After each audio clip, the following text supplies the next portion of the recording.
ડાંગરિયાવાળા પરિવાર દ્વારા આયોજિત મૂર્તિ પ્રતિષ્ઠા મહોત્સવ યોજાયો। આજરોજ ઉના તાલુકાના ઓલવણ ગામે સમસ્ત ડાંગરિયાવાળા પરિવાર દ્વારા આયોજિત શ્રી રાજરાજેશ્વરી ચામુંડા માતાજી, બ્રહ્માણી માતાજી, શ્રી ખોડિયાર માતાજી, શ્રી ક્ષેત્રપાળ દાદા તથા વીર ચાપરાજવાળાની મૂર્તિ ભાવ પ્રતિષ્ઠા મહોત્સવમાં ઉનાના માનનીય ધારાસભ્ય શ્રી કાળુભાઈ રાઠોડના અવસરે ઉપસ્થિત રહ્યા અને માતાજીના દર્શન કરી ધન્યતા અનુભવી હતી।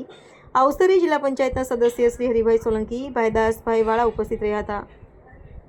Reporter Kajal Bambhaniya, the Mirror News, Una. નમસ્કાર મિત્રો, હું ફિરોઝ ઈરાની આજે તમને એક નવી વાત કરવા આવ્યો છું।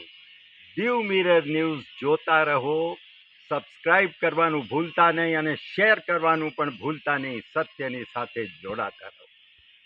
નમસ્તે મિત્રો, હું છું ચાંદની પરમાર। આપની મનપસંદ ચેનલ એટલે કે દીવ મિરર ન્યૂઝ ચેનલને લાઈક કરો, શેર કરો અને ફોલો કરો, અને હા, તેમાં દરરોજ તાજા સમાચાર જોવાનું ભૂલશો નહીં। દીવ મિરર ન્યૂઝ દરરોજ લાઈવ અપડેટ, ગુજરાત રાજ્ય, દેશ દુનિયાના તમામ બ્રેકિંગ સમાચારો નિહાળો દીવ મિરર ન્યૂઝ ચેનલ પર।